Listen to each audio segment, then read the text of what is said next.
wish you bluebirds in the spring to give your heart a song to sing and then a kiss. Alors c'est lequel Hemingway?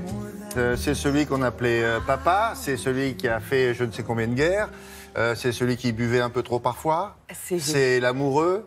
Alors, la semaine dernière, vendredi, je vous parlais de l'amoureux oui, moi j'avais bien aimé ça. Mrs. Hemingway.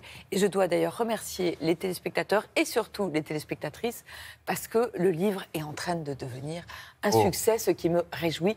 Donc, Mrs. Hemingway, encore de votre faute, ça, hein. au Quai Voltaire de Naomi Wood. Hemingway raconté par ses 4 épouses. Formidable, mon roman de l'été. Retour à Hemingway, lui-même, l'auteur, Le vieil homme et la mer. Roman qu'on a tous lu, d'ailleurs quand on était souvent trop jeune, et qui connaît une nouvelle jeunesse parce qu'une nouvelle traduction. Ce roman, c'est le roman ultime d'Hemingway, après il n'écrira plus, qui lui vaut le prix Pulitzer en 1954 et après le prix Nobel. Sauf qu'en France, la traduction, elle était de Jean Dutour, le Jean Dutour qu'on connaît, mais il suffit de taper sur Internet pour voir que les traducteurs trouvaient qu'elle était très vieillotte et qu'elle était même très fausse.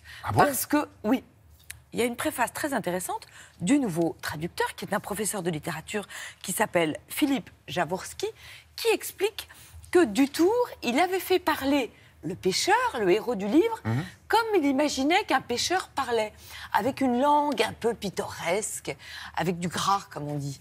Or, Jaworski, il reprend le texte original et il s'aperçoit que le pêcheur, il parle très très bien. Il parle comme le reste du livre. Pourquoi ? Parce que Hemingway n'a pas du tout voulu faire un roman réaliste sur la pêche. Il a voulu faire une allégorie de la vie. L'histoire d'un exploit suivi d'un désastre, peut-être d'ailleurs l'allégorie de sa propre vie. Donc du coup, la langue là, redevient tragique, dépouillée, avec beaucoup de répétitions que le nouveau traducteur respecte aussi. Et vous prenez le livre et honnêtement, c'est une splendeur. Ah mais non, mais ça change vraiment, à ce point. Ça change énormément. Alors il faut savoir aussi que Hemingway les connaissait bien, les pêcheurs, puisqu'ils partageaient leur vie assez souvent. À Cuba, entre autres. Bien sûr. Mais du coup, vous retrouvez, vous savez, cette langue à l'os d'Hemingway qui avait décidé qu'il fallait enlever tous les adjectifs et qu'il fallait écrire dans une langue très très sobre. C'est chez Gallimard et c'est absolument somptueux. D'un Hemingway à l'autre, également chez Gallimard, je suis tombée sur ce livre, La nuit pour adresse de Maud Simoneau, que j'ai adoré, qui conte l'histoire du premier éditeur d'Hemingway. C'était un Américain qui s'appelait Robert McAlmond, qui était une légende d'ailleurs, et qui était comme une sorte de double inversé d'Hemingway. Pourquoi double inversé?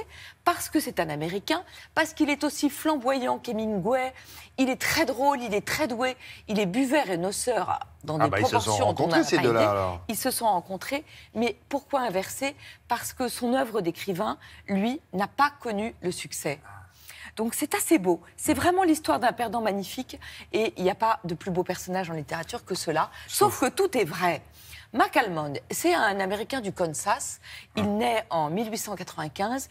Il est d'une famille de 10 enfants, un fils de pasteur. Et il faut attendre 1918, où il est dans l'armée, pour qu'il découvre sa vocation. Sa vocation, on va lui demander de s'occuper du journal de l'armée.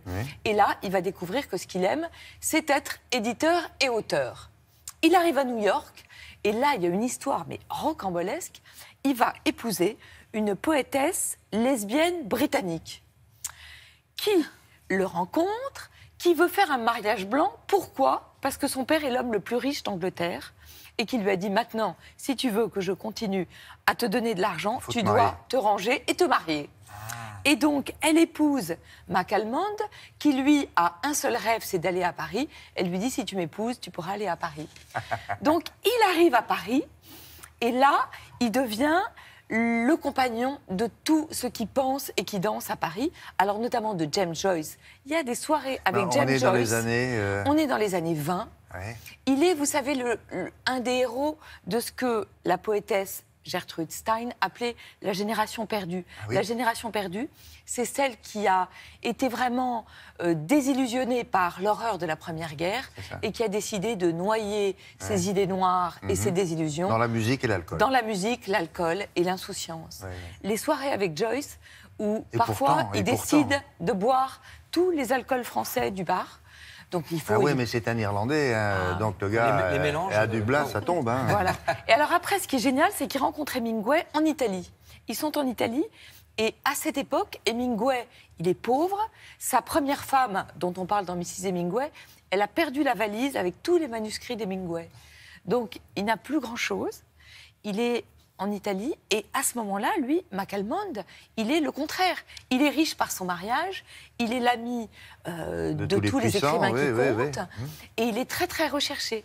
Les deux hommes se rencontrent, et McAlmond, qui a vraiment du génie, il va publier les premières nouvelles et les premiers poèmes mais c'est un d'Hemingway. frustré. C'est un écrivain frustré. Il rencontre Hemingway, il dit, toi, t'es meilleur que moi, mais je t'édite quand même. Quoi. Voilà. Alors après, ce qui est rigolo, c'est que les hommes vont avoir une rivalité toute leur vie. Hemingway va finir par planter son poing dans la gueule de McAlmond à la sortie d'une soirée un peu arrosée. Et par le trahir aussi. Et ce livre, il est intéressant parce qu'il montre aussi le côté sombre d'Hemingway qui trahissait assez facilement tous ses amis. Les hommes et les femmes. Et les hommes et les femmes. C'est un livre que j'ai adoré, La nuit pour adresse.